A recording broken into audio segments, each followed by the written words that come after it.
All right, here we go in 3, 2, 1. What's up, y'all, and welcome to the Sports Medicine Broadcast, episode 39. Is chocolate milk really that good? For January 16th, 2013. I don't know what I was going to say there. 2013. All right, so again, our special guest is registered dietitian Dr. Penny Wilson for the Memorial Hermann Ironman Sports Medicine Institute.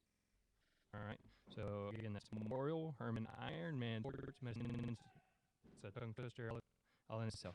All right, so I am, of course, your host, Jeremy Jackson. We got quite a few people. There's some pretty cool stuff here today. We have Dr. Wilson has an intern, and she thought highly enough of our podcast to bring her intern, Jessica. So she's kind of in the back over there. You shouldn't be able to see her. The always popular Bubba Wilson is here too, who can just cheer us on and just show the support for wonderful Dr. Wilson. And then, of course, my students. So you want to go ahead and start right here? Susie, Claudia, Lorena, Leslie, Priscilla, Karen, Monica. All right, and then we always have the ways to connect with us, the todaysmeet.com/sports medicine broadcast, the Ustream chat feature. Hopefully, I think Susie's watching that as well. And then I think if you text, if you tweet it, then it should pull it into the Ustream. Again, we're still working out all the bugs there. But all the links to that stuff are on our website, www.passaneisd.org/phs/athletic training. So before we get started, real quick, this past weekend we had G-Hats, and that's why I'm wearing my shirt, because right now, I don't know, can you see my logo there? There we go.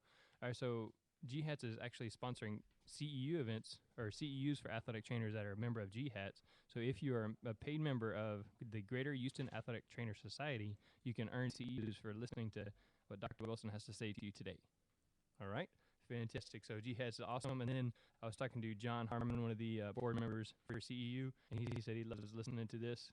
He listens to it in his office, and some of the other athletic trainers are like, what are you listening to? But he said he just likes listening. So for me, that's really cool. For the students, there are other professionals that enjoy listening to this. These are people that have been in the business longer than me, and they still enjoy listening to you guys talk. So I just want to let you guys know that. So John, thanks for your constructive criticism or your compliments. And then now we're going to get to Dr. Penny Wilson real quick. We already talked about where she works, Memorial Hermann Ironman Sports Medicine Institute. If you've been in the profession about 7 years, has anything changed since last time we talked about the marathons, half marathons, anything like that? No, it's still pretty much the same. I've signed up to do another half marathon March 3rd in the Woodlands, so I need to start training. All right. So my wife and I have talked about doing a 5K, because neither of us are runners, but we could kind of do something to, so we spend time together and things like that. And we're talking about doing the color run. You heard of that? Oh, those are supposed to be a lot of fun. And so she wants to do that. So you get plastered with color, and I'm like, all right, well, I'll do it to support you. I'm not a huge runner, but I love you, and so we'll go for it. So eventually, we're gonna sign up for one of those. So you'll have to keep me posted on that. Definitely will. All right. So in case you didn't catch that, that was Dr. Penny Wilson, and we're welcoming her to the show. All right. So of course we're talking to our dietitian. So let's see what you guys ate for breakfast. All right. So this morning I was doing pretty good. I had a bowl of cereal, 2% milk, and then I had a banana, and then I'm certainly not complaining. But Bill brought me a sausage cheese kolache this morning, about 9:30 or something like that. So brought me. So I kind of ruined the good healthy breakfast with the sausage cheese kolache, but I'm certainly not complaining because that was good. It's fresh, hot out the oven. All right. So Claudia, what did you have for breakfast? I didn't have anything. I had cough drops. Cough drops, fantastic. Lots of homework. Varsity girls soccer goalie. Go outside sick. Didn't eat breakfast. Good thing we had Dr. Wilson here to give us a little education on that one. Lode. Water. I don't need breakfast. All right, so we're batting 1,000. Is exactly why we wanted to talk to her. All right, Dr. Wilson, what did you have for breakfast? I had a smoothie with a cup of cherries, a little bit of light coconut milk in it, some water, protein powder, and spinach. All right, that sounds like a home run of a healthy, powerful breakfast. Lots of antioxidants, and I'm sure we'll talk about that later. Leslie? A biscuit. Just a plain biscuit, no gravy, no sausage? the school breakfast? So was it just a plain biscuit, or did it have other stuff? All right, so you had some sausage biscuit and orange juice. Okay. Okay, on that, before we go to anything, at the new HEB right here on Fairmont, they have a fresh squeezed orange juice. Oh my goodness. Fresh squeezed orange juice is not anything like what you buy out of, the Minute Maid or Tropicana or, those commercial ones. It is nothing like it. It is unbelievable how much better fresh squeezed orange juice is. So if you get the chance, now it's expensive. It's like $6 or $8 a gallon or something like that. So, you got to be willing to fork over a little bit of cash, but fresh squeezed orange juice is ridiculously good. But you can also buy oranges cheap because a lot of times they'll have like 10 for $1 or something and just squeeze your own. There you go. So would you recommend a juicer for that, or just? No, I mean if you're making a lot, then maybe juicer. But if you're just going to do a glass or two, because get the then little you hand don't. twist. Yeah, because then you don't have to worry about it going bad if you buy that gallon and don't drink all of it. You can just do the little hand twist thing and a little bit of juice. Well, at my house, there's not a chance. I think when we have it, my wife drinks it with at least 2 out of the 3 meals a day, but it is a snack too. So, just doesn't go bad at our house. So, all right, Priscilla. I had waffles with orange juice. All right. Anything on top of the waffles, like peanut butter or syrup or anything? Just syrup. Syrup. Not bad. Karen. I didn't have anything. Nothing. No, not even water. No. We had anything this morning? Any water? Candy? So it is now 10:20, and you woke up at 6, 5. What time did you wake up? 5:45. And you haven't had anything in your mouth from then for the last 5 hours almost. Actually, longer than that, unless she was eating Oh, yeah. or sleep. I mean, All right. All right, fantastic. And Monica, Hot Cheetos and McDonald's. this breakfast? Yeah. What kind of McDonald's do you have? The big. All right, somebody was manhandling the mic. Was that you? so All right, that's so- like pancakes and sausage and eggs. Yeah. This is the first time I've eaten breakfast in like 2 months or a month. And how do you feel this morning? Hungry. All right, so this is an excellent survey of what high school kids eat for breakfast. I don't know that there was a day when I was in school that I didn't eat breakfast. Like seriously, if I'm only breakfast, my day is just not right. Just not right. All right, so before you get back to that, one of the questions we had from the last time I talked to Dr. Wilson was about supplements. And so last time we talked to Dr. Wilson, I was not taking vitamins, so I've currently started taking the silver vitamins for the 50 plus, because that's what she said. She told me I was old and needed some old man vitamins. That's right. But I don't take them every day. Usually I'll try and take them like every other day. What are your thoughts? Like, should I take them, be consistent every morning? Does it matter if they miss a day, or what are your thoughts on that? I would say if you take it every day or every other day, you're probably okay. The research on taking a multivitamin is, there was some stuff that came out last year that said it's not good. There's some stuff that came out this year saying it's good. So, it's really, we're not real sure if taking a multivitamin really helps. But I think if you're somebody who's physically active, going ahead and doing that can be a good thing. Athletes do have higher needs. We believe athletes have higher needs than regular people. So, but if you're going to do it every day, every other day is kind of where I'd fall. I wouldn't necessarily do it every third day or when I think about it. All right, so basically I need to get better at taking my vitamin regularly. Tape it to your antiperspirant. See, it's sitting right in front of it. It's sitting right, like, there's my sink, my vitamins, my deodorant. I'm like, well, I need to take it whenever I've just eaten something. 'Cause I think it says to the food, I think. Probably, but I'd rather see, if you're going to take it when you're going to take it. And not, Not forget. when you think, yeah, because otherwise you forget. Oh, okay. All right, so good.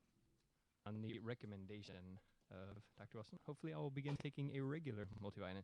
All right, so in that, when I heard you talk at the Minute Maid conference this year, you talked about supplements that include even vitamins. being uh, contaminated with other ingredients because they're not like pharmaceutical grade or something like that.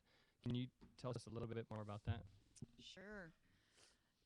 Unlike medicines, which have to be tested and approved, and they have to do all these things to be sure that they have what they say they have in them, and they don't have contaminants in them, supplements aren't the same way. Supplements don't go through that same kind of testing. They're supposed to follow, good manufacturing processes to keep them from getting contaminated, but not all supplement companies are ethical and do those things. So if you're taking a protein powder because you want to put on a whole bunch of lean mass and they put some steroids in there and you start putting on a whole bunch of lean mass because of the steroid, not because of the protein, you're going to say, wow, this stuff is awesome, and buy more of it and tell your friends to buy more of it. So it's contaminated with something that's not on the label that could cause a positive test. And some research that was done by the International Olympic Committee, it's older research, it's over 10 years old now, has shown that 20-25% of the products, at least that they ordered and tested, could cause a positive test, were contaminated in an amount that could cause a positive doping test. The reason that's important for high school athletes is if you want to play at the NCAA level, so if you want to play in college and you're taking something like that, you can test positive and lose your NCAA eligibility, and it's happened. There was a football player in California who got caught, and I say caught, and that sounds negative. He was taking something and didn't know that it had a banned substance in it. The NCAA rules of prohibited substances are really hard to deal with and understand. Some things are straightforward, some things aren't. And I'm on a listserv with a whole bunch of collegiate dietitians, and they'll go back and forth about is something prohibited or not. And it depends on the product. So, but yeah, you've got to be really careful when you're taking dietary supplements, particularly if you're in a position to be tested for eligibility. All right, what's that? You got something on there? What do you mean? Is it just choppy? Like it's not switching? Yeah. It's not responding. All right, well, I mean, you can try and close it out. Yeah, so if you're watching live, then apparently our live stream is frozen. So I thought with the switching of positions that would help that out. But you can try and close it and opening it back up the Minicam software and then go from there. But the Ustream is still going on. Is there anybody watching on Ustream? Anybody commenting? No. All right, so if you're listening on Ustream, you can comment on Ustream, or you can comment on the Today's Meet and tell us how the sound is. Make sure that we're sounding okay there, and then Susie will make that adjustment or talk to us there. All right, so continuing on, I think. Tell us about pixie dusting and supplements and vitamins. So pixie dusting is where they say that they're using an expensive ingredient, like a particular kind of creatine or a particular ingredient that's really expensive, and what they do is they only put a teeny tiny amount in there, and then they put a whole bunch of other fillers in it. So they can say, oh, we have this really expensive creatine, but what they don't tell you usually is how much is in there, and that they've actually put a whole bunch of filler around it, so you're not really going to get the benefit of it. All right. Thank you. What are your thoughts on Whole Foods? The grocery store or foods? Let's go with the foods. I thought so, but I just thought I'd ask. I am a fan of Whole Foods, of eating, we kind of call it close to the ground. So eating foods in the condition that they came when they came out of the ground. The closer you can get to that, the better you can be. The more healthy that eating is going to be, rather than all the stuff that's been processed and with labels. Our body has really evolved to handle real foods. And there are all these metabolic processes in there that are just very tightly run and have requirements that they need the things that are coming from those real foods. So, if you think about it like a car, you have a real high-performing race car. When I ask this, and with guys, they'll talk about Ferraris or Ducati's a motorcycle, but Ferraris and those kind of things. And I'm saying, okay, you've got a Ferrari and you put the really low test gasoline in it. Is it going to run well? Is it going to run like that car is meant to run? Well, no. If you put the wrong oil in it, is it going to run well? No. So it's the same thing with your body. Your body is a really high performance sports car. And if you put foods in it, you put low test foods in it, candies, processed foods, then your body's not going to run as well as it could. Whole foods are really the high test, what you could consider your high test fuel. And again, all those metabolic processes in there, if you think a car running and all the things that happen in the car, and you put something in there that's not supposed to be in there. I have a friend who husband got a truck that was a flex fuel truck, and so he could put different kind of fuels in it. And he thought, oh, well, I'll try that with our car. And he put the wrong fuel in the car, and it ended up in the shop having to get cleaned out because that just didn't work. So, our bodies developed to use food. And so we're putting things in it that are engineered. So think like a Coke. I mean, how many things on a Coca-Cola label can you read? Can you really say without having to sound it out? And so we're putting things that are engineered, chemically engineered, and chemicals and stuff in there that aren't meant to be there. And so those metabolic processes aren't running as efficiently as they could, just like the car that didn't get the gas that it needed isn't running as efficiently as it could. They're trying to deal with that stuff, but, that's not what we were meant to eat. We were meant to eat whole foods, fruits, vegetables, the grains, the meats, those things. All right, so I like the comment of close to the ground, and I know I've seen it other places. It's where it's close to God made it as you can be. Obviously some things I don't think you can just eat straight up, but you never know. So close to the ground. So I like that comment a lot. I think I'm gonna have to try and remember that because we just kind of started composting, and I know that you're not supposed to compost things that have been like fried and that kind of stuff because they're not close to the ground. So. Mm-hmm. Can you tell us about the paleo diet? Paleo diet is something that's getting a lot of press, and a lot of people are really starting to enjoy it. And, I think the paleo diet works because it gets you eating whole foods, again, closer to the ground. You eat a lot of protein, a lot of fruits, a lot of vegetables. Now, there are two kind of camps in paleo. There's a pro-dairy camp and an anti-dairy camp. Personally, I'm okay with dairy, so it has some benefits that you can get from it.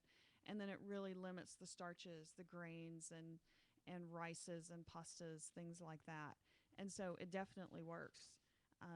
I have endurance athletes, though, and endurance athletes are the ones who need those starches because that gives them the fuel to do their workouts and to do their competitions, who they'll start a paleo diet, go out on a bike ride, and just bonk or run out of energy on their ride and have to call somebody to come get them or find a store and get a candy bar to get their carbs so that they can get back home. So paleo diet can be a good way to eat, but again, I would ask, is it something like all, quote, diets? Is it something that you can maintain long term? And not a lot of people really can maintain paleo long term. All right, so yeah, that's something I definitely I've looked into. I think it's a good idea eating closer to the ground. But as far as some of the stuff I read, I think I read on there that they said not eating like whole grains and nuts and stuff like that. Yeah, they're anti-grain, they're anti-nut, and a lot of them are anti-dairy, and it's because our caveman forebears didn't eat that kind of thing.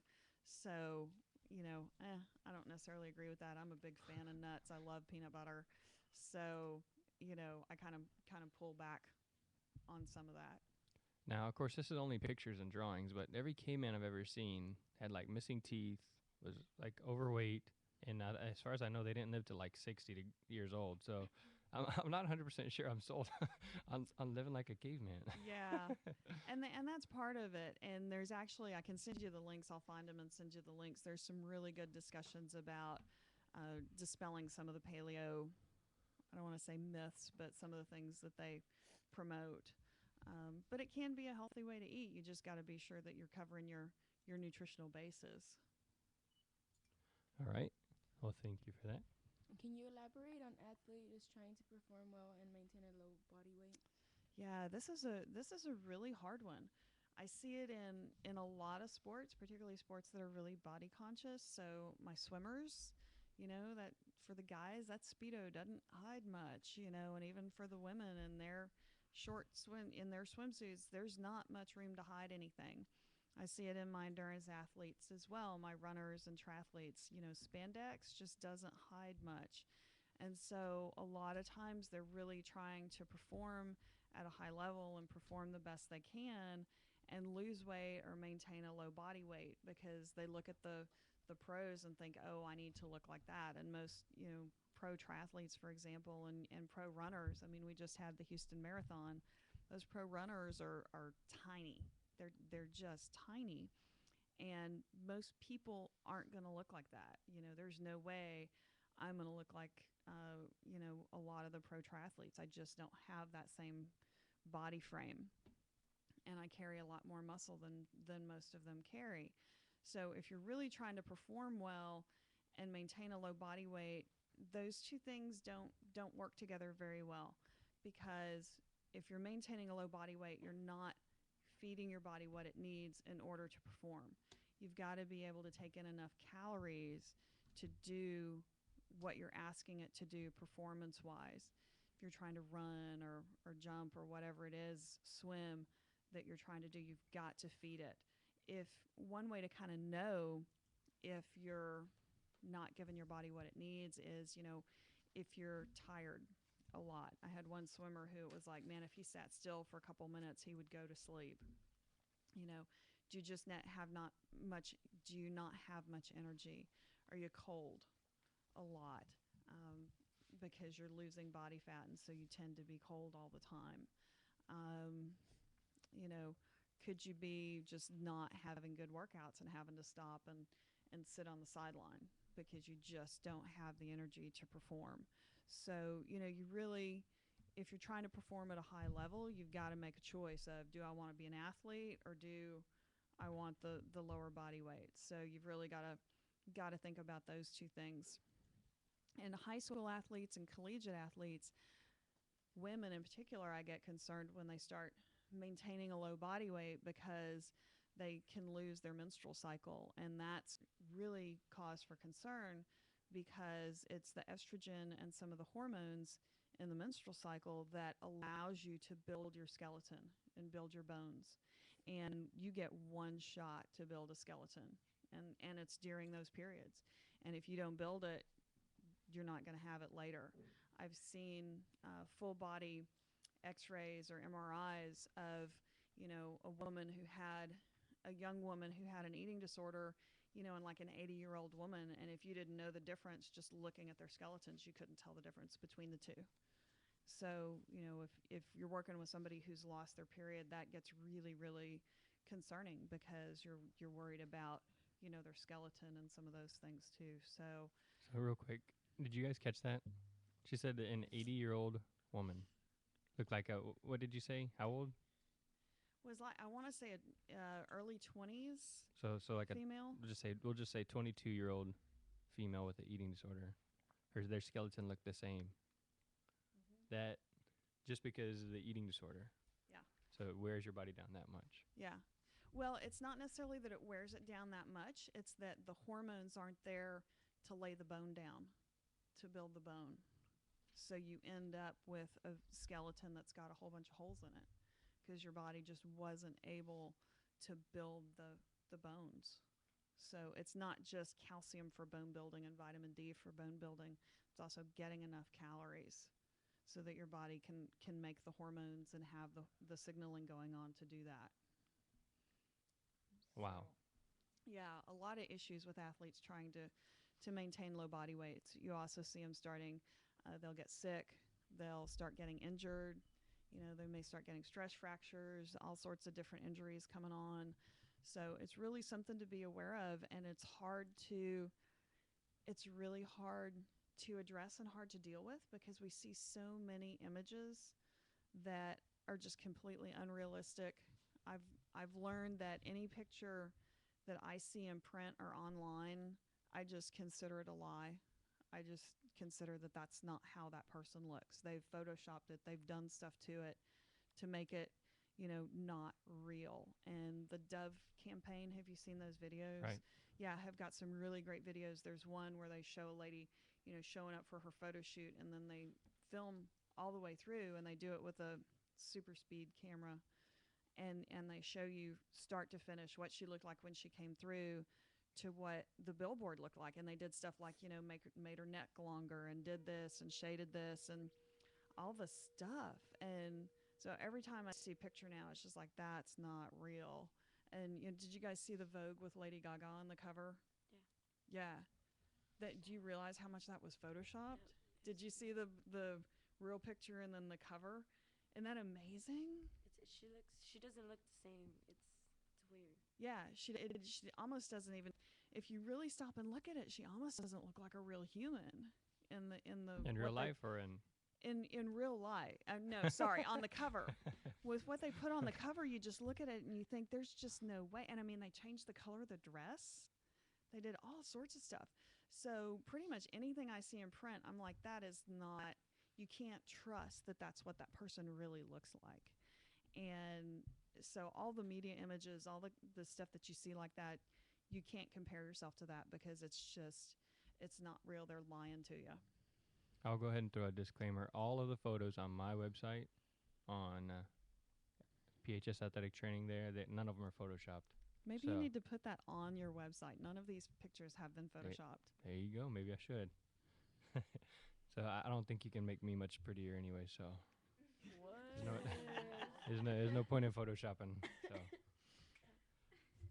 So okay. Real quick, we got. I want to take a second, and Claudia didn't eat breakfast here, right? So she's got soccer practice. A lot of your girls didn't eat breakfast. I know, but we got soccer practice this afternoon. It's gonna be cold outside. So what do you think? What would be a good way to from this point, because we can't go backwards. From this point, what would be good for her to maybe eat for lunch, maybe eat as a snack, and eat when she gets home? Just looking at today from this point. Yeah. So what are you planning to eat for lunch? Well, then lunch is gross. I don't really know. So Sometimes you're it's like potatoes or fries, burgers, and the burgers are nasty. They're green. Green burgers. Okay. What time's soccer practice? 2:30, 2:45. What time's lunch? 20 minutes. Okay. So, I'd get something for lunch. I'd get something that's got some starch and some carbs in it. So if you could get some potatoes, even if you can get some fries, I'd do that. If you could get a hold of some nuts, if they have something that's got some protein in it, sandwich, PBJ, something like that, that would work. And then, I'd also say grab a chocolate milk or two. And if you like milk. I like white milk. You don't like chocolate milk? Do you like strawberry milk? You don't like the flavored milks? Okay. But so I guess I can drink it. Yeah, I'd still grab a milk or two. Potentially you could get one regular and one chocolate milk and just water it down a little bit. Mix them together so the chocolate isn't as strong. But with the chocolate, what I'm trying to do is get some more sugar in you, which, okay, for most people, I wouldn't be going for high sugar stuff. But for somebody who's going into a practice and didn't have breakfast, yeah, I want you to get that sugar. Because what happens is, I think last time we talked about the glycogen stores in your muscles, the gas tanks in your muscles, and your liver, you have a storage form of sugar there. Well, you've been sleeping, you slept for, 3 hours, 4 hours? For a whole 4 hours worth of sleep. And so that's the fuel, that and fat is what your body's using to fuel your body at night, because we still need calories even while we're sleeping.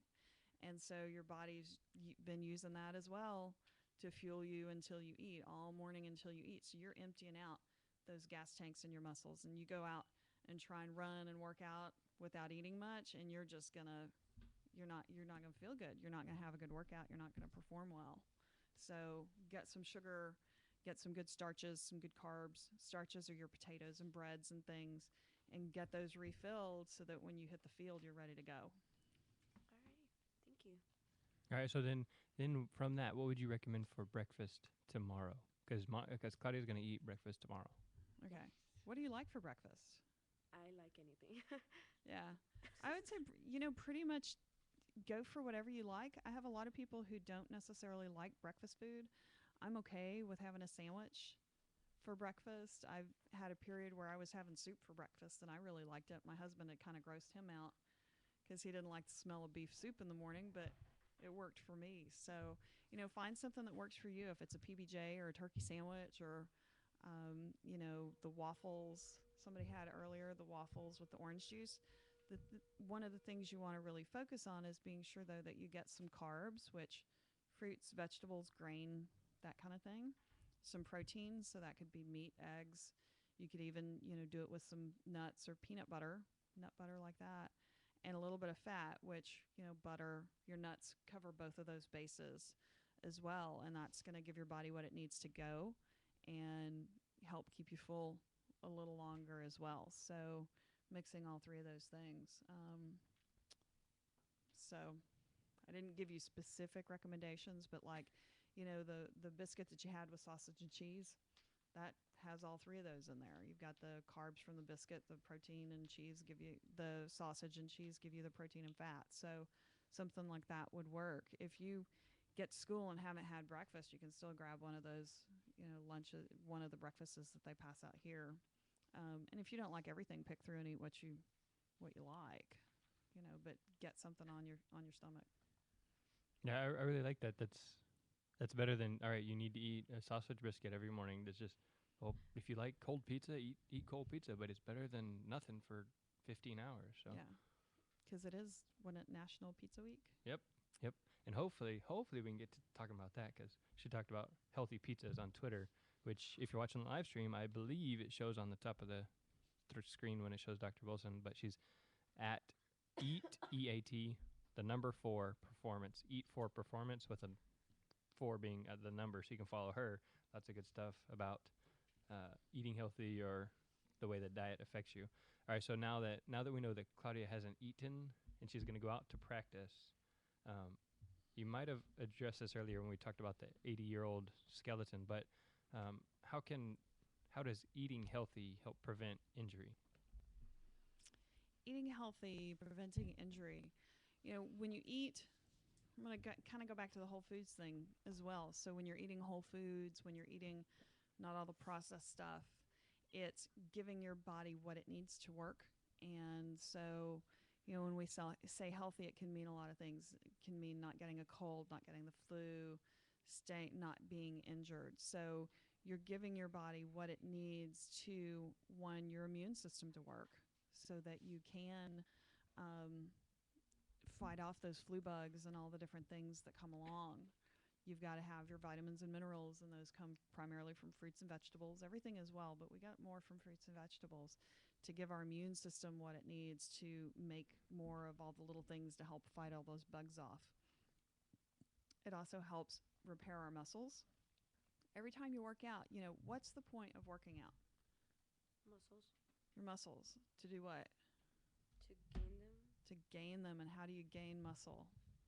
You work them out. I'm not sure. We're going in a circle here. So, yeah. So when you work out, you're actually damaging the muscles, right? I mean, we work out, we damage our muscles. So by giving your body the fuels that it needs, then it's able to repair those muscles, allow them to grow bigger, stronger, whatever you're looking for with that, so that you can go faster and perform the way that you want to perform. So that's really kind of a few main things about how eating well helps you stay healthy. Sounds good. Can you tell us about Hawaii? Hawaii was really great. I last year was a spokesperson for Chocolate Milk and got to go out to the Ironman Championships in Hawaii. And for race week, I left before the race, but I was there for race week. And it's amazing because the whole area where the race is held is just completely turns into Race Central. There's pro triathletes walking around. You see them all the time. They're really friendly and good about signing autographs and talking to people. All the vendors are there, so you get to see all the cool gear that's out there. You can go and swim in where the swim start is for the World Championships. During race week, they actually, now normally they have a barge that's like, I want to say like a mile off the coast. And so you can swim to it, you know, I shouldn't say off the coast, but it's really down the coast because you can see it. So you can swim to it and get your morning coffee and stuff and then swim back if you want to do that. But during race week, they bring in another boat, like a tiki boat thing, and you can swim up to it and they hand down espresso shots and stuff. And so one morning I got to go swim and have my espresso and swim back, and it was really a lot of fun. The water there is has a lot of salt in it, so you can just sit there and just float without even. That's what I was gonna. Do you have to tread Trying. water while you're drinking your espresso, or No. you get up on the boat, drink it, and then hop back No, down? you're literally in the water and you reach up and they hand it down to you. So Huh. it's pretty cool, and you drink it and you know, swim back. So it made watching the race really a much more fun experience because I could say, oh, I remember that coral reef. I remember swimming over that. And as you're swimming along, the water's so clear, you see all the fish, and it's like you're swimming and looking at everything, and it's like, oh, breathe. I gotta breathe, you know. And it was just a great time to be there. I got to be on stage again at the expo with Chris Lieto, who's one of the pro triathletes, talking about chocolate milk. I got to meet a bunch of the pros, which was a lot of fun. And just, you know, heck, it's Kona, Hawaii. Yeah. Might as well go spend a few days in Kona. So it was really a lot of fun, and being there made watching the race a lot more fun. I ran one morning, and I ran the course to the finish line, and that was really cool to kind of visualize what it would be like, you know, actually finishing, and got to see them build the finish line and the stages, and there's so much more going on than what you see on TV, and so getting a piece of that, a picture of that, was really cool. So you swam the course, ran across the finish line. Nice. Yeah, I swam part of the course. I didn't So do you're the a whole world champion, right? 2.4, but no, I didn't do the bike. Didn't have a bike. Oh well. And that's exciting. Did you say you went with with Memorial Hermann Ironman Institute, or was that with Chocolate Milk? I went both as a representative for Chocolate Milk and as the Memorial Hermann Ironman Sports Medicine Institute, so representing both. All right, so Chocolate Milk, I think we're gonna forward this to you. We're advertising for you right there. So Exactly. we got to send her back to Hawaii whenever it comes back around. So we're plugging Chocolate Milk for October. Dr. Wilson to be on the payroll again. So all right, let's move on from Hawaii because we're all getting jealous as we're sitting here in 40-degree weather in Houston. I know. Can eating raw eggs help you gain muscle weight? The thing is, you want to eat protein. You need to, one, be sure you're getting enough calories. And then the second thing is you've got to be sure that you're getting enough protein. And the most protein our bodies really can handle is about 1 gram per pound of body weight. And you want to spread that throughout the day. So get 20 to 30 grams at each main meal, and then some protein with your snacks as well. Honestly, I'd stay away from raw eggs because that leaves you with the potential of getting salmonella, which is a kind of food poisoning. And I had salmonella due to raw eggs once. I was making a homemade fudge and I tasted it, and it was really, really good. And I ended up very, very, very sick because of that. And so, you know, I would stay away from raw eggs totally, unless, you know, they have some that are pasteurized, but I don't know. There are better ways to get your protein than eating raw eggs. All right, so then on that, do you have just off the top of your head, an average egg, how many grams of protein? About 7. About 7. 7 to 9, I think, depending on the size. So we talked about eating closer to the earth. Does that cooking that egg, boiling that egg, frying that egg, whatever it is you do, does it lose some of that protein or nutrients? No, it doesn't. It doesn't lose it at all. Your body's still able to use it. So yeah, if you're gonna do eggs, cook them up. Fantastic. That's what I always thought. I was like, man, I don't think that's in any way healthy, but Yeah. these things keep getting passed down from generation to generation. Well, and there's still the Rocky out there. Oh, yeah. You know, where he's making his breakfast shake. Well, I mean, I have a student said she wanted to go to the military, and she's pretty skinny, and she's like, well, my uncle told me just to eat raw eggs or drink raw eggs. I was like, no, don't do that. So that's why I had to throw that question in there, make sure, and I'll make sure she listens to it later. So. Yeah. What are the eating plans for gaining weight? Gaining weight is really easy. Gaining lean mass is hard. Is a little more challenging. So either way, you need to eat more calories than you're burning to put on weight, and most of us can do that pretty easily. But if you're trying to gain weight or trying to gain lean mass, you need to eat 500 to 1,000 calories more per day. But the other part of that is you've got to be lifting and lifting weights and, lifting heavy. If a woman's trying to put on some lean mass, it's harder for us, but those little pink weights in the gym isn't going to do it. You've got to lift heavy. So a lot of times it's a partnership between me and Anthony Falcone, our strength and conditioning coach. I'll work with him on the food. He works with him on the weights. And we've had some really good success getting people to put on lean mass. So it's eating more and lifting. And a lot of people, what happens is you go through a period where you put on weight and you're putting on both fat and lean mass, and then you go through a cutting period where you lose the fat. So losing fat and putting on muscle at the same time, hard to do. Yeah, so that's what I thought. Usually you have to kind of put on the weight, and then you can shave off the fat after you put on the lean muscle. Yeah.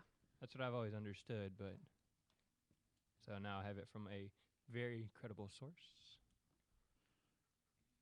Is chocolate milk really as good as most of the engineered recovery drinks? Absolutely, it is. Chocolate milk, when you're looking for recovery drinks, there's 3 or 4 things you want to look at.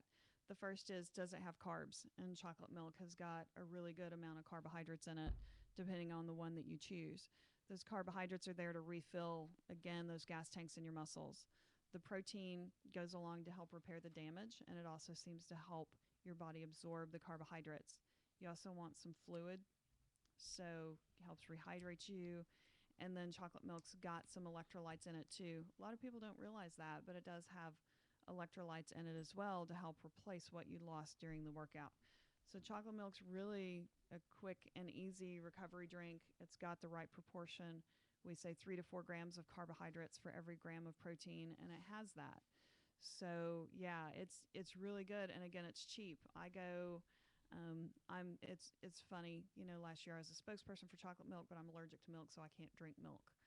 But my husband does, and I go to the grocery store and I'll get a 15 pack of the shelf-stable chocolate milk, and it's okay. You find it in the juice section. It's fine.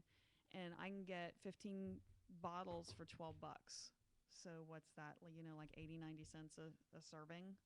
It's awesome. It's cheap, and people love drinking it. What is it called? Huh? Chocolate milk? Yeah, but what did you say? The one you buy? The shelf-stable one? I think it's Nesquik. It's in the Or is it little like yellow. Yoo-Hoo? Is Yoo-Hoo the Okay, same then thing, or is that? No, Yoo-Hoo's not the same thing. Oh, okay. So, but the Nesquik ones, it's in the yellow bottle. Yeah. Hershey's has some. He doesn't like that. He says it's too sweet. I think they have a Yes. Promised Land one. Is Yeah, that and there's a Horizon Organic. Horizon? That's what I was thinking. Yeah, so those are all shelf stable, and of course you can also get the ones out of the refrigerated case. If you're lactose intolerant, there is lactose-free chocolate milk out there. And the thing is, as much as I like the shelf stable stuff, I also like to get the things out of the dairy case, because then I'm also supporting my local dairy farmers. And Texas actually has a huge dairy farming industry. So it's kind of nice to support our local dairy farmers too. All right, so that same student I was talking about, CP, she was planning on going to the military, so her uncle was telling her to eat her all eggs. She's been doing the little Eagle Elite. They have a pretty intense workout thing after school. And so every day she would come in with this, some sort of energy drink, excuse me, like a recovery drink, something like that. And she said she paid, I think it was $20 for 4 of them. And so she was drinking like a half of it or something instead of the whole thing. But like $20 for 4 drinks, and you're telling me 90 cents of chocolate milk would do probably better? Yeah, just as good, if not better. And heck, she could have a couple of them depending on how hard she's working out and what she's trying to put on some lean mass. She could have a couple of them and be okay. Heck, for under $2, she's doing great. All right, so I'm going to be talking to a guy from Gatorade in a couple of weeks. We're going to be talking to him. And I know that they brought us like the recovery and then the what do they call it? Not the warm up. Oh, they're pre. Yeah, the pre. Did they bring the chews or was it the? Yeah, well, they brought us like a sample pack of like the chews, the pre's. There was the recovery and then the perform, because they have like a pre, during, and post system kind of thing. And then they've got multiple levels. They've got the pro. They've got the, kind of going to the gym. They've got a bunch of different stuff out there. So just to make it simple, go with chocolate milk, shelf stable, Nestle kind of thing. Yeah, and the thing is, it's so much cheaper than that. So, but at the same time, you've got to have stuff that your athletes are going to drink. So you may have some athletes who really like chocolate milk. You may have people who don't like chocolate milk, and so you need to find something else for them, and that's okay. So you can do the other flavored milks as well, but the research has been using chocolate milk. As long as the carb and protein amount is the same, you can use other flavored milks. All right. I will say we tried that Horizon vanilla milk once. I guess I grabbed it thinking it was like just plain original milk. Vanilla milk is not the same as plain milk. We couldn't finish it because it just, for us, some people may love it, but I couldn't do vanilla milk. Yeah, it was probably too sweet. Maybe, I don't know. Well, that's usually not a problem for my wife. It's something sweet. Maybe it's just the fact that it wasn't milk, or I mean, it wasn't what you were expecting. Yeah. So How can we increase HDL cholesterol? all right. So this was really my question. I put it in there because we did our biometric screening, and my cholesterol was good, but my HDLs were 36, and they're supposed to be like 40 is below 40 is a warning sign or a high risk of heart disease, and then above 60 is good. So I mean, if I was at 36 or 39, something like that, I want to know what I can eat, because I know it says like fruits and vegetables and stuff like that, but I mean, I need to do quite a bit of regular improving. So yeah, a lot of it comes down to physical activity. Being sure that you're working out. So maybe starting to get some running in, training for that color run, doing a little bit more physical activity can help. Getting your weight down, if your weight is in the unhealthy range, bringing your weight down can help with that too. I'm not sure if I'm going to welcome you back, because you told me I need to take old man vitamins. You told me I'm overweight. Well, I need to exercise. No. I said, if your weight. I was like, that's why I'm sitting here going, I don't think losing weight is something necessarily that you need to do. But if somebody did, need to lose weight, losing weight can also increase your HDL. Reducing your saturated fats can help too. So if you have a lot of saturated fats in your diet, bringing those down, and those typically come from animals. So switching from, you're probably not using lard in your cooking, but if you were using lard, switching to more vegetable-based oils can help with that as well. But it may also be worth looking at your diet, because if you're eating some processed foods, they're really good at sneaking saturated fat in there, and it's really easy to get more than you think you're getting with that. If you smoke, you want to quit smoking. Also, moderating alcohol. I don't know, if you're. Yeah. About 0. Yeah. That's pretty moderate. That's pretty moderate there. One of the other things that you can do also, though, is pick foods that are lower glycemic index. So more complex carbohydrates, less simple carbohydrates. That seems to be something else that is starting to show that it can improve your HDL. You might also want to look at taking a fish oil tablet, like a gram, or taking some fish oil, 1 gram to 2 grams a day can help with that as well. It doesn't necessarily raise your HDL, but it can help lowering your LDL. So one of the things they look at is the ratio of HDL to LDL, so it can improve that as well. All right. So yeah, one of the reasons we don't eat fish very often is because, like, if it tastes like fish at all, I can't eat it. Like, it's just. So I mean, my she'll buy the frozen tilapia at HEB, and we can do that as long as she cooks it right. But that's not a high omega-3 fish. Sorry. I can't win for losing. Your high omega-3 fishes are things like tunas and salmon, and there's a new one, I'm going blank on the name of it, but it comes off of New Zealand, Australia area. I can start naming fish: herring, redfish, snapper, No, it's a mahi mahi. barramundi. Barramundi. Barramundi. Barramundi. And it's fun to say. Barramundi. Barramundi. Barramundi. Yeah. I like foods that are fun to say. You know, couscous, barramundi. You know, you Very can have fun nice. with those. So yeah, barramundi. You can get it. I know I've seen it at Whole Foods. I don't know if HEB's carrying it yet, but that's also one that's higher in omega 3s. So if you had a couple servings of that a week, that could be covering you too. So either a fish oil tablet would help, or if I ate tuna. I used to eat tuna a lot in college, but it's like, what about the canned tuna? Yeah, you know, tuna is one that maybe like one serving a week just because of the mercury contamination. You have to watch that a little bit now. But, you know, canned tuna can work, or those lunch packs Mm-hmm. that they have. That's a really nice way to do it as well. If you're going to do it, I'd alternate between the white and the albacore, because the albacore actually is higher in mercury than the white. All right. So that's good info from you right there. Tell us about your favorite healthy pizza stuff. Healthy pizza stuff. Man, I love pizza. So, but I like the real thin crust pizza. If you're trying to have a healthy pizza, the thinner the crust that you can go, the better, because that crust, you know, it's like bread, and so you're just packing a ton of calories in there with that. Choose your sauce. The red sauces are great. Alfredo sauce, not so great, real high in fat. If you get like a pesto or something, again, it's pretty high in fat. So the tomato sauce is the better choice there. If you like cheese, ask them to go light on the cheese. You know, ask them to put half the cheese they normally do. Most people don't miss it, and that's an easy way to save calories and then to cut your saturated fat, is put half the cheese on there. And then healthy stuff, you know, put as many vegetables as you can. It's a good way to kind of hide the veggies in there. And depending on your meat, I usually go for a pepperoni or a Canadian bacon if I'm doing that kind of pizza. So, and then, you know, veggies, lots and lots of veggies. We actually have a place, there's one downtown and there's one in Sugar Land called Bombay Pizza. And so it's like Indian food on a pizza. And the crust is really thin. It's like a sesame cracker crust.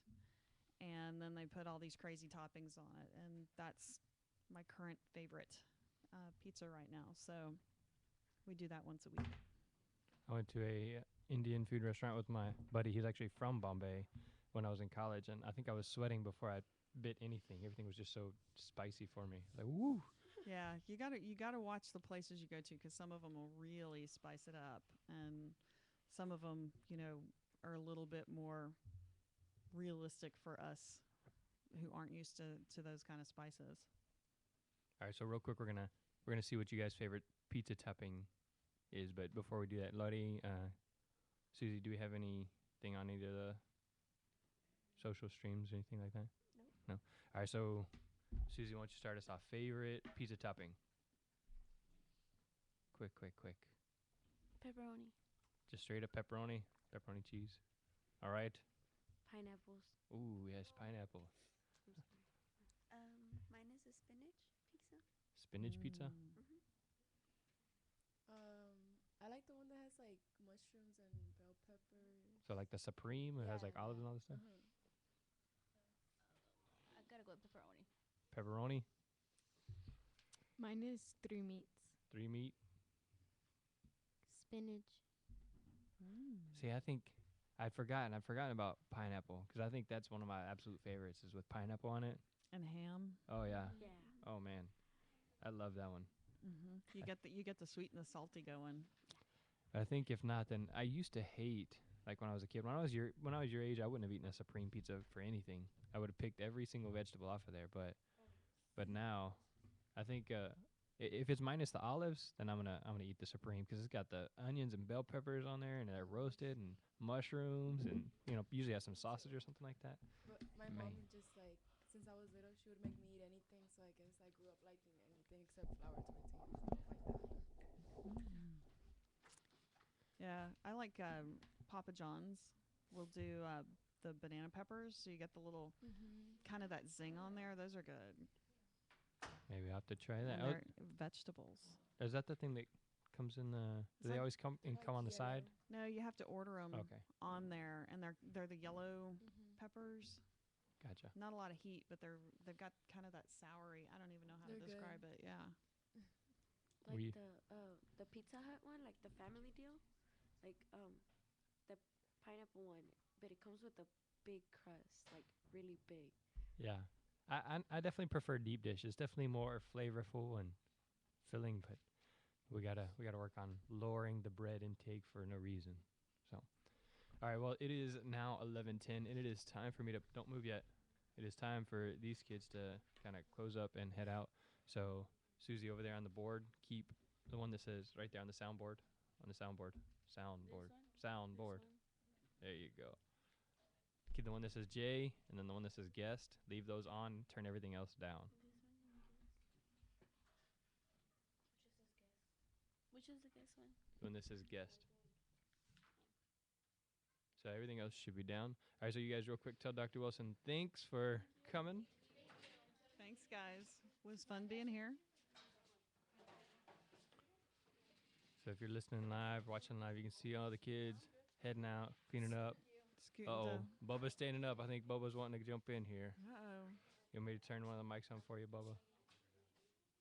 Yeah, let's get Bubba on. Bubba's always so much If you fun. sit at that blue chair, then you just turn the one that has the B on the board.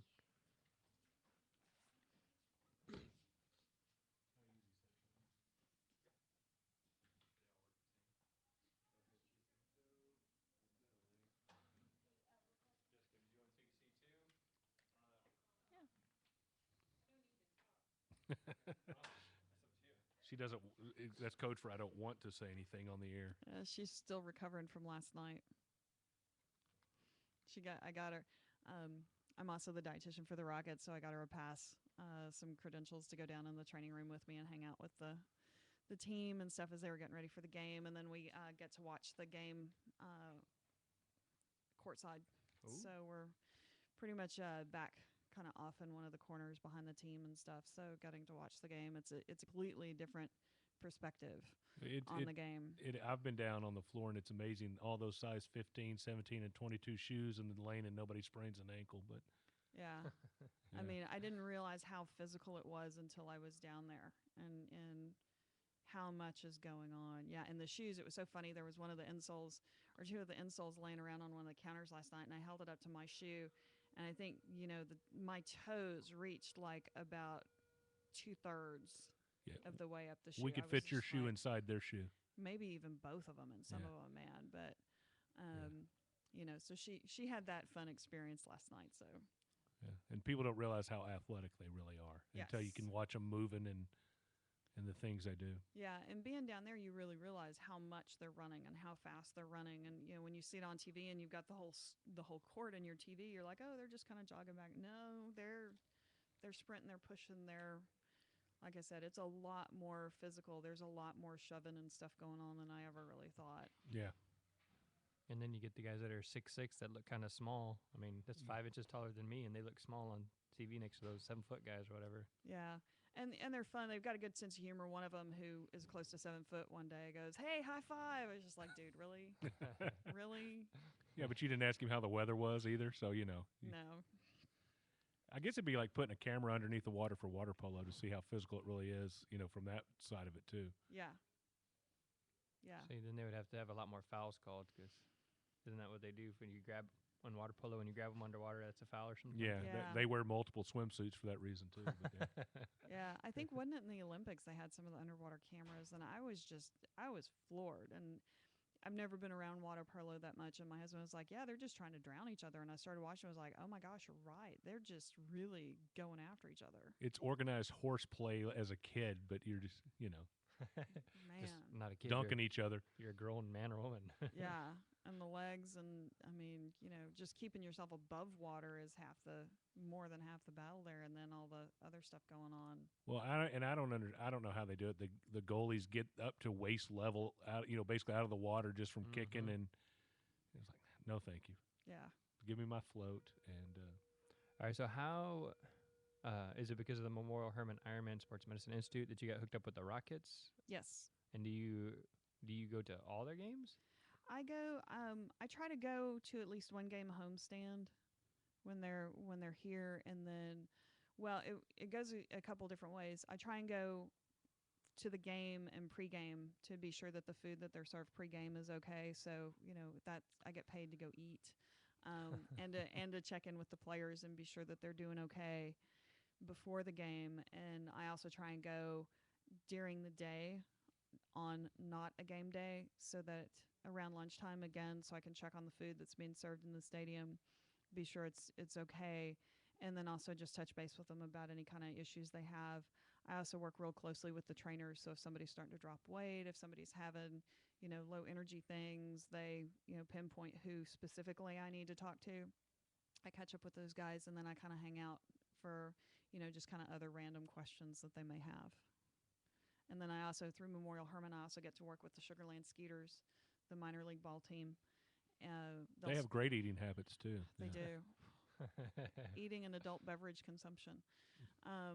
So they'll start up again in April, and so I try and go out and visit with them at least once a homestand as well. Wow, I didn't. I mean, obviously, I knew you went to the Ironman triathlon world championships or whatever in Hawaii, but I didn't know you did stuff for the Rockets and stuff for the Skeeters, and it's quite a big job there. Yeah, it's a lot of fun. As Jessica's finding out, it's like no 2 days are the same, and I have a really cool job, and I love it.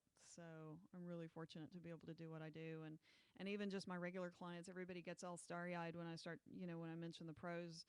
But when it comes down to it, they're just real people, and they're just people.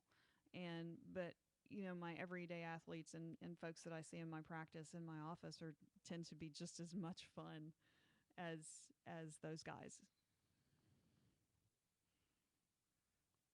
All right.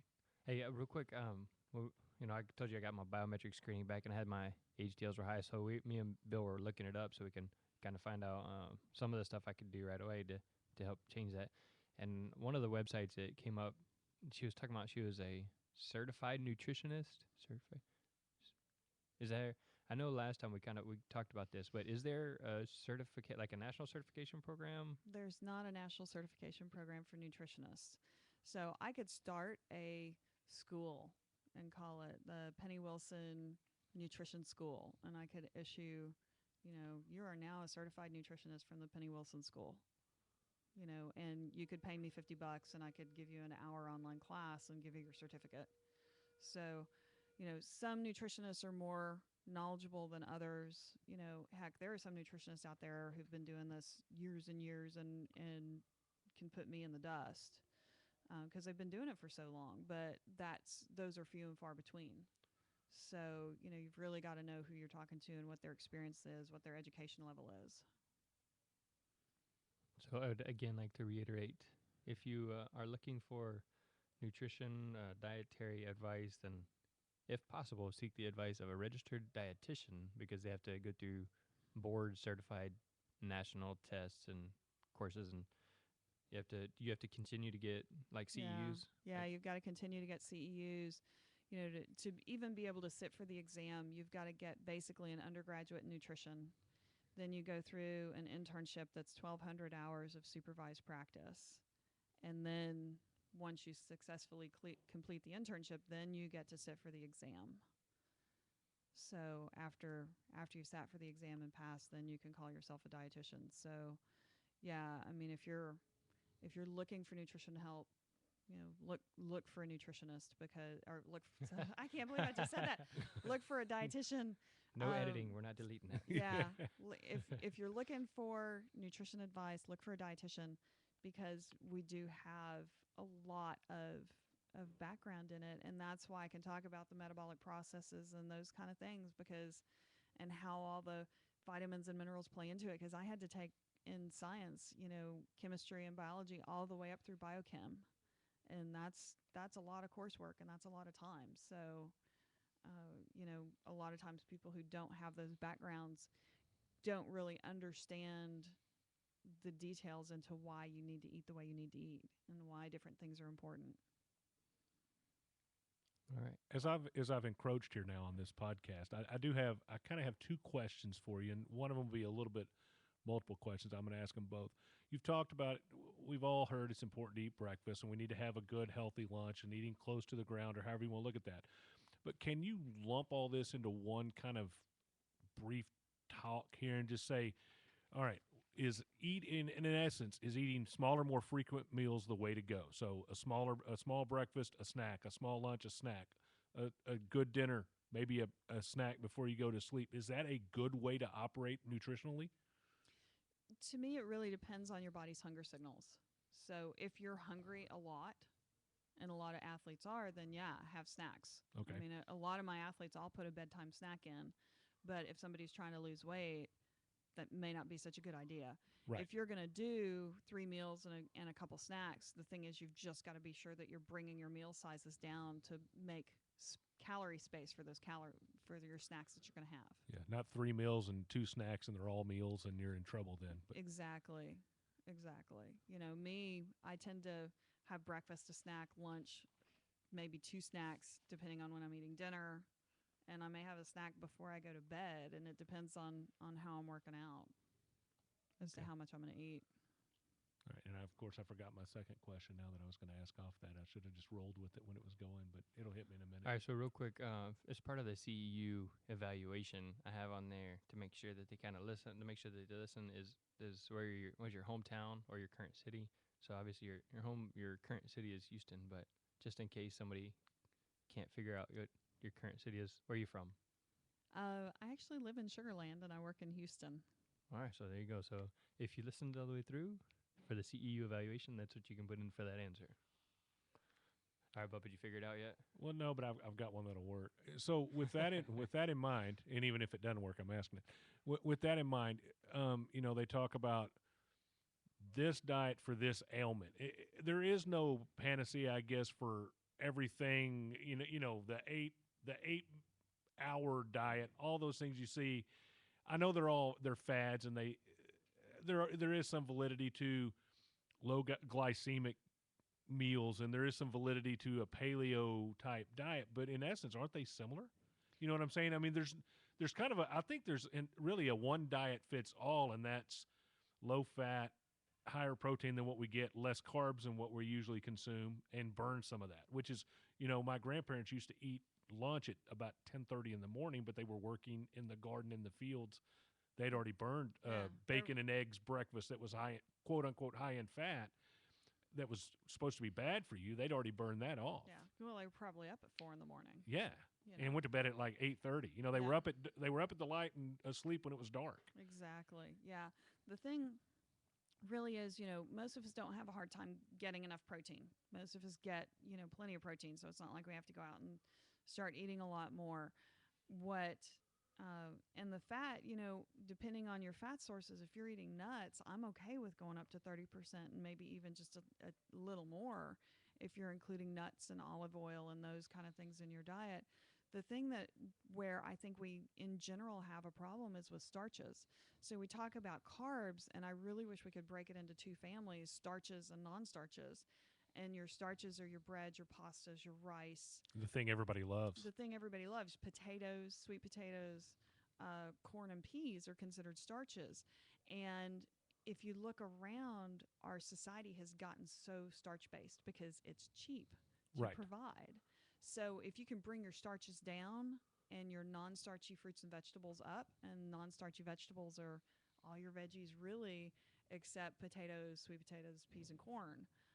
Now, beans and legumes, depending on how you're using them, but that's a different topic. Bring those up. That is a good way to eat. If you want to look at your plate for lunch and dinner, half of it should be fruits and non-starchy vegetables. A quarter of it should be your protein, and a quarter of it should be your starch. But if you look at what most people are eating, there's half starch, half protein. Well, not necessarily the best way to eat.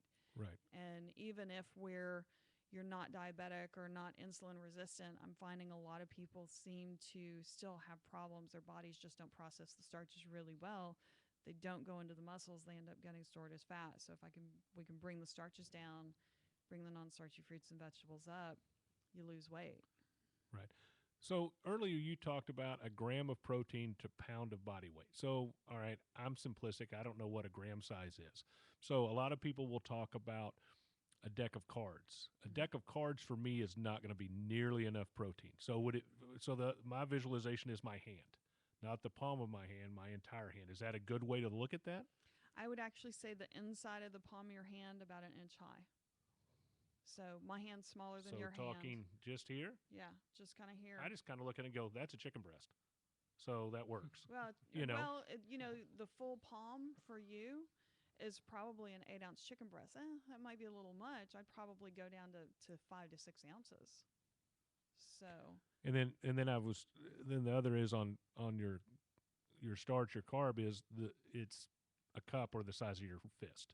So a baked potato, the normal baked potato would be the size of my fist, not the one you get at the restaurant that's 3 of those. yeah. Or a lot of times I'll actually go smaller. I'll go down to a half cup, a third to a half cup. So is the trick with doing that, is it more vegetables to try to fill you up then with the fiber Yeah, to more get that sense of being satisfied from eating as opposed to, oh, I need a bag of chips now? exactly more vegetables and more fruit. And the fiber, it's really the interrelationship, that play between the protein, carbs, and the fat that makes your body satisfied. Now, getting your head satisfied is a completely different matter. Right. So, you may eat that and be full, but yet you still want some chocolate or you still want some chips. That's your head. That's not your stomach and your body. And you don't eating deal with that part of it, so yeah. I do some, but that's a where different doctor. you got to watch. So yeah, but it's really learning to eat when your body's hungry, not when your head's hungry. Yeah. I guess in essence, we eat like we've always eaten for years. We just don't work like we've always worked or worked in the past. Yeah, that's a lot of it as well. And portion sizes have gotten larger. Our plates are larger. Right. These are things you can go out and pull my grandmother's china, and it's not much larger than the salad plates that Yeah. we have now. So there are a lot of things that really are playing into it. But back to that eating closer to the ground, the food companies really engineer their foods to make us to eat more. And they make money. The more that we eat, the more that we buy their products, they make more money. So Right. by putting fat, sugar, and salt in things, it physically drives us to eat more. It turns on things in our body that makes us want to eat more of them. And so, there's salt in things there shouldn't be, that you wouldn't think there would be salt. There's salt in Cheerios. Why is there salt in Cheerios? Because that helps turn on those receptors to get us to eat, to drive to eat more. So there's sugar in things you don't think there should be sugar in. Why? To help turn those receptors on. You may not even taste it. A lot of times you don't even taste it, but it's there and it drives you to eat more of it. Sneaky. Completely unrelated, but I remember in like 3rd grade, maybe it was earlier, sometime in elementary school, they smashed up like a bowl full of Cheerios and took a magnet, and it like pulled the iron out or something like that. I've that- never heard that one. I don't know where you're getting your Cheerios. Man, I remember seeing something like that. Maybe I You dreamed that. I tell my wife I can't remember anything before the age of 12, and maybe I did just dream it. Maybe I made it up, but I don't know. It sounds like something you should Google and see. Yeah, maybe it's I on there will. somewhere. Or YouTube it. Yeah. yeah. You could find it. Because I thought they were demonstrating the iron that was inside of the cereal. Maybe it wasn't Cheerios, or maybe it was Frosted Flakes or something, or Oat Bran, or who knows. Huh. But It's Captain Crunch with So the never Crunch heard of that, huh? berries. No, never heard of that. all right, So now, that's eating stuff for regular people. Eating for athletes and is a different ball game, because just trying to get them, a lot of times it's just trying to get enough calories in them. If you've got somebody who needs 5, 7, 9,000 plus calories a day, Some- I mean, even sometimes I do turn to the junk food kind of stuff because I just need them to eat. Well, something like between classes, going from point A to point B, peanut butter crackers, good thing to do. Something Yeah. like that, just because it's quick, it's easy. You can finish the last one as you're walking into class, and nobody's the wiser, I guess. But Yeah, the peanut butter crackers can be a nice choice to do. You can use those Uncrustables, those Mhm. frozen peanut butter and jelly sandwiches. Those can be a really great snack because you can throw them in your bag when it's frozen, and it'll be thawed by the time you're ready to eat them. So You can also do like a whole wheat tortilla with a banana and some peanut butter, roll it up and put it in your bag and go. And you can, that's portable. What about like a trail mix? Trail mixes and granolas are really great because, again, they've got that protein, carbs, and fat mixed together. But you've got to watch the serving size. I mean, that's like a quarter cup Right. to a Quarter half cup? a cup, a quarter cup to a half cup. Which is Is nothing. that like What- less than a handful? Oh yeah, Oh man. that'd be like half of That's your what fist. I have trail mix in there. I was like, yeah, I'm gonna eat a healthy snack. So I That's do why this, she grab it, said I you go, need an Yeah. old man vitamin and all I that today. know. That's I know. just saying. Yeah. Yeah, it's they can be great, but just like anything, you've got to watch the serving sizes. Same thing with nuts. People hear, "Oh, well, nuts are so healthy." Well, yeah, they are, but that doesn't mean that it's a free for all on nuts. It's still a quarter to a half cup, maybe. Actually, it's really about a quarter cup for nuts because they've got so much fat in them. It's just it's a lot of calories in a real small space. There's been a pattern though of not just if you look at stuff, nuts, peanut butter. I guess grandma wasn't so crazy to eat a peanut butter sandwich. I mean, there's some, how did they know back in the day with no education and no science background? This is good. You know, Well, yeah, Mhm. before you answer that, my wife was thinking about making our own peanut butter instead of buying like Jif. So kind of on the same Oh, note. awesome. Go Yeah, for it. absolutely. All right. So baby, if You- you're still listening, she said go for it. Yeah, you put a cup of nuts in the food processor and let it run. If you like it smooth, just let it go. It'll reach this point where it turns into this really weird consistency thing, and you think this just isn't going to work. And every time I do it, it hits that point, and I'm like, man, this just isn't going to work. Just let it go, and it's like the nuts release the oil, and they turn into this great creamy thing. Now the thing is, if you're used to Jif or Skippy or something like that, guess what's in there? Sugar. So it's going to take you a little while to get used to the taste of the natural.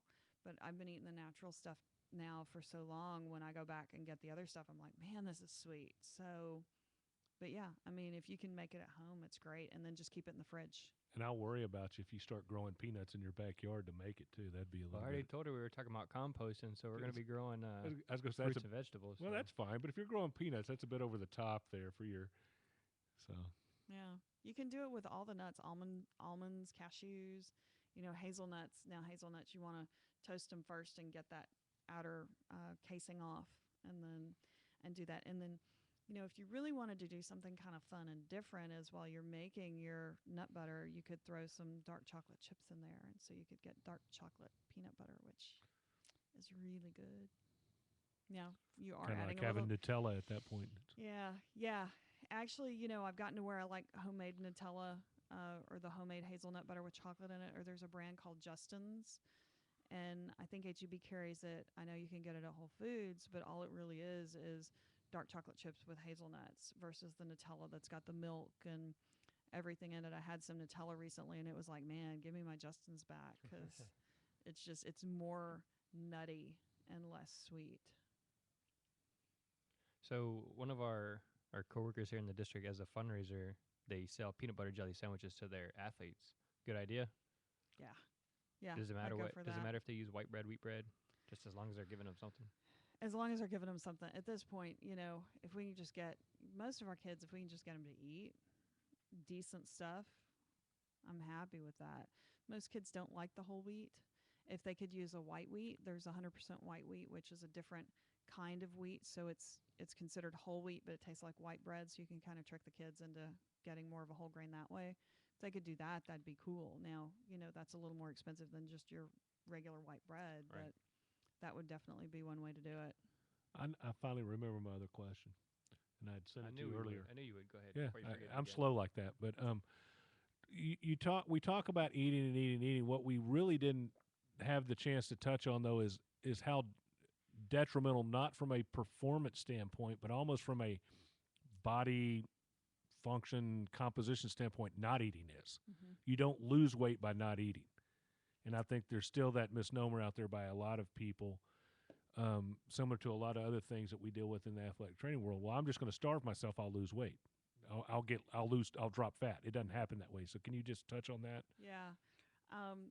Particularly if you're an athlete and you're trying to lose weight, you still have to be sure that you're eating enough in order to do what your body's asking to do and just take a few of the calories out.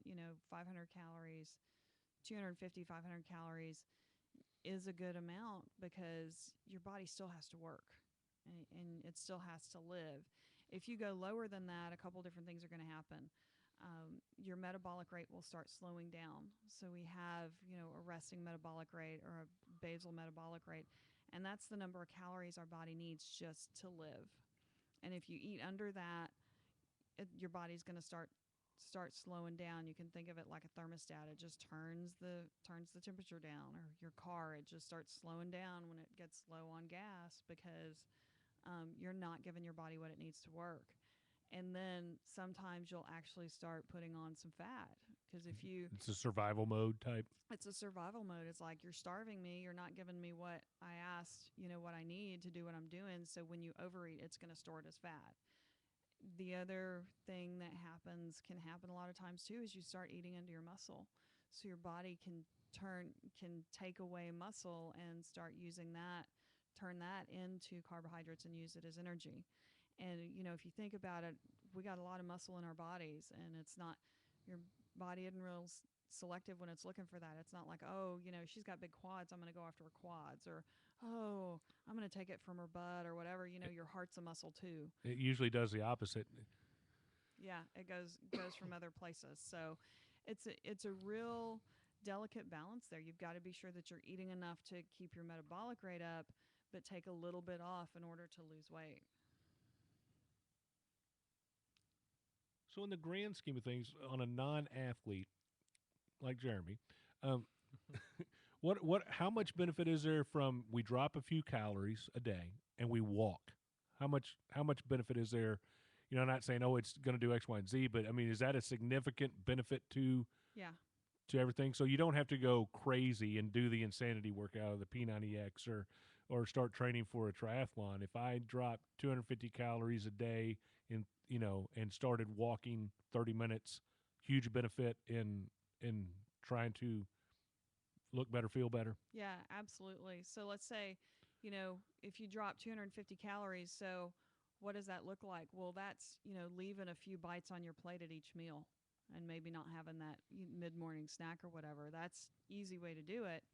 And then going out and walking, if you walk 1.5 miles, 2 miles, say 100 calories a mile, you bring down your calories by 250, and then you go get another 200 through walking or, a brisk walk. That's 450 calories. That's almost a pound a week that I'd expect your weight to come down. Okay. I'm trying to figure out how to phrase another question, but it doesn't matter. All right, so we talked real quick about the peanut butter. Is it more expensive to make your own? No. It's cheaper to... It's about the same. About the same. You just got to shell the peanuts, There's something for your kid to do. Yeah. When you do that, do you buy the shelled or do you buy the Planters shelled peanuts? I actually buy them from the bulk section because I think they're cheaper from the bulk section. So I get the roasted unsalted because I don't want the extra salt. If I want salt in my peanut butter, I'm going to salt it to the saltiness that I want, not what somebody else thinks I want. So same thing with the chocolate. I make it as chocolatey or as unchocolatey as I want by making it myself. So by doing that, you're really taking control over what you're putting in your food and what you're putting in your body and putting in your family's body. And then what was that fish you said from Australia? Barramundi. Barramundi. I had it grilled on a cruise. It was phenomenal. But I didn't realize it was from there. Yeah. It's a white fish. So that's one of the things. A lot of people don't like salmon. They don't like tuna because it's the real fishy, which is what you said that you didn't like. And the barramundi isn't fishy, but yet it's a thicker white. It's a hearty kind of fish. Kind of fish. Yeah. So that was the question in the chat room: is that the making those decisions when you have a budget. Obviously, if you're going to the Rockets practice or games every day, you live in the high life. You can eat whatever you want, but us peasants down here, old men, non-athletes, according to Bubba. But well, you're taking the silver vitamins. I'm just saying. Hey, this is my registered dietitian's advice. That's right. So. I told him to take the silver vitamins. So because they don't have the iron in them, guys don't necessarily need the iron that's in there, and that's absolutely true. Is you really do have to look at your budget and figure out what you can fit in there, and that's where maybe I can't do the barramundi maybe I can swing it once a month or once every other month, but I can do the tuna once a week, and that works because the fish oil is can tend to be one of the to get a good one. It can tend to be one of the more expensive supplements. So if you could eat, one albacore and one chunk light, white chunk light tuna per week, you might be covering you'd at least be getting more than you are now. So you'd be covering your bases that way. What about I like shrimp. I can eat a lot of shrimp or scallops, so those don't get it. No. Of course. Sorry. But it's coming from the water, so that's not a bad thing. Yeah. And then when you wrap it in bacon, That's good. Perfect. Yeah. Yeah, that brings the saturated fat down that we were talking about. For Pork the fat's HDL always a good there. thing, right? It's Oh man. But you talked about the vitamins. You could spend a paycheck on quote unquote supplementation, depending on what you read, what you see, what you're told. What's essential for the average American that they really need to? In theory, we'd get it in our diet, but we know we're not. So what's essential? The Centrum Silver. Taking that, and a fish oil, because the fish oils do get expensive. Yeah. I mean, if you're doing the tuna, are you going to be, how much are we missing out on? I guess is what I'm getting at, if that makes sense. If I had to pick between the two, a multivitamin or the fish oil, honestly, I'd probably go for the fish oil Okay, first because most people don't eat the fatty fish. right. So get the fish oil. The research on the multivitamins, some are saying we need it, some are saying we don't need it. If you're somebody who's not an athlete, who's not, working out a lot, super active kind of person, and you've got a pretty solid diet, and you're really watching your budget, I'd let the multivitamin go, but I'd look at getting a good fish oil. Okay. And you can go into Vitamin Shop, or you can go into a lot of the stores and the grocery stores, and they're really expensive. And if you search online, a lot of times you can find them less expensive online through Amazon or some things like that. Now, without getting into a political debate here, is there ever going to be a time where the FDA is certifying or whatever supplements and vitamins and minerals, so you're not just getting a bunch of illegal junk in your body? I mean, there's always recommendations, but Yeah. a recommendation is a recommendation. I went to the Office of Dietary Supplements, which is part of the National Institutes of Health. The NIH has a research practicum every year, and I got to go a few years ago. And Jesse Helms talked to us, he's the big senator from Utah, and Utah is actually the state that produces the most dietary supplements. And he's one of the guys who sponsored the DSHEA Act, the Dietary Supplement Health and Education Act, and that's what put at least what minor regulations we have around dietary supplements in place now. And then after he spoke, one of the librarians from the Library of Congress spoke, and one of the things that she said was that whenever dietary supplement regulation is brought up, Congress receives more letters about that than any other topic. Really? Because the dietary supplement industry starts Their lobbyists getting get after it. people, not just the lobbyists, but they start putting all this stuff out about, Congress is going to take away your right to buy supplements and blah, blah, blah, blah, blah. And I've had some really heated discussions with some people, and I'm like, I'm fine if you want to buy your dietary supplements, but I want to know what's in it, and I want to know that it's pure, and I want to know what is in it in what amounts, because right now they can say, it's a proprietary blend, which is where the pixie dusting comes in. So they don't have to tell you the amount of everything that's in there. It's like, I'm okay if you want to buy dietary supplements, but you have to prove to me what's in it in what amount, and then it's not contaminated. Well, and you look at, and since I don't pay attention to this much anymore, I can't throw anybody under the bus name-wise, but if you look at some of the protein powders, they've got more carbohydrates in them than they do proteins per serving. It's not a protein powder, it's a carbohydrate powder. Yeah. It's a sugar. Exactly. But people see, it's a protein powder, so they think they're doing the protein thing. And unfortunately, protein powders are one of those things that can be contaminated. And even bodybuilding.com accepted a plea deal last year that some of their supplements were contaminated. And if it's something you're really interested in, the FDA has got some newsletters that you can subscribe to get updates on things that have come up that have been contaminated. But a lot of the things that are contaminated are the diet supplements, the build supplements, the ones for sexual enhancement. Those are the ones that tend to be more contaminated, but still you've got to watch the creatines and the protein powders and all that kind of stuff. Is there a place for creatine in a high school athlete's, medicine cabinet, or however you want to I look think at we it? talked about Yeah. this last time. I know we talked about creatine. Yeah, we did a little bit. The thing is, creatine works if you're a responder. So you have people who respond to it and people don't respond to it. Right. So it can help.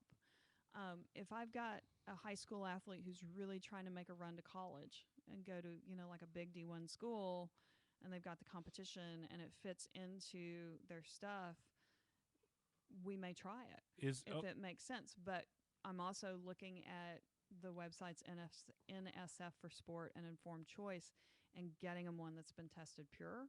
Right. And then we're going through the loading protocol and doing it right. Okay, but that's my follow-up question. To that is they're going to go to Moore's law. Well, if this amount is good, well, more has got to be better. Is it detrimental to them at some point if we overtake it? I'm not sure if you can overdose on creatine. That's something, honestly, I haven't looked into. But, it's one of those that if you're taking it, you want to be sure you're staying hydrated because your body needs more water. Right. Because it's going to store more water in the muscles. You're going to gain weight because of that alone. But yeah, there's some loading protocols out there on the web that you can find that if you're a responder, they work. They really do work. But we can always go back to PB&J to gain weight. Yeah, you can go back to PB&J, and I mean, meat has Right. creatine. So typically, if you're a meat eater, you're getting what you need. Right. So yeah. So you don't have to break the bank to gain 10 more by buying supplements that you can get what you need out of a good diet if you're, but I guess a lot of them just Yeah. like, oh, I take this and it's great. But Yeah, and there's the whole, thing around what supplements are taking and, the head games comparing right. what you're taking with other people. And you get coaches and trainers and different things. Now, I'm not saying any of the Memorial Hermann trainers or anything like that, but I've seen coaches and trainers and stuff pushing stuff, and it's like that's not what you need to do. And particularly for our kids under 18, even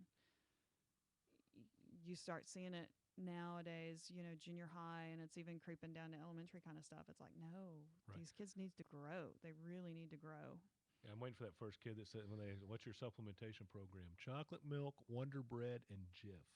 Yeah, There you go. that'd You be just made it awesome. simple for everybody. They'd be putting that guy on TV. He'd be in commercials in a heartbeat. Yeah. That's you, Bubba. Look at this body, man. Yeah, I look like, no, never mind. I don't want anybody hearing it to call me out on it later. No, we love Bubba. All right. Well, Hmm. I had originally said that this was going to be over about 11:10. It's now 11:50. Yeah, 11:50. I got to scoot. Yeah, I was. Yeah. So I don't want to keep you and abuse the privilege of having here. It has absolutely been a great conversation, and I'm sure that maybe next year or some other time we get you to come in again, because it seems like the questions just keep coming and coming, and especially if we have Bubba here, then we can always come up with questions. Absolutely. Bubba's a great a fill-in co-host there, so I really appreciate all of y'all coming. And again, I want to say thank you for extending the confidence in me to bring your intern to this, because I mean, it means that you're not just, oh yeah, let me go and visit this high school kids, but no, like this is something I would like to show somebody. So Yeah, this is really cool. You guys have done a great job, and it's such a good way to get information out to, everybody. So not just the athletes, not just this high school, but to really get it out there. So you guys, you've done a fabulous job. And every time I come, it just gets better and better. So well, thank you. All right, so any closing comments, Dr. Wilson? whenever you eat, whenever you're gonna put something in your mouth, ask how close to the ground is it. Close to the ground. All right, so and then maybe next time we'll report back on our homemade peanut butter. Yeah. It's And how then- close to the ground is it when it was harvested, not when you're sitting there with it at that point. Right, exactly. And let's check back with the kids and see if they're improving their breakfast consumption. we want to take any bets on that one. No, no. Yeah, but we're gonna try. At least they heard, and I mean, they're hearing it.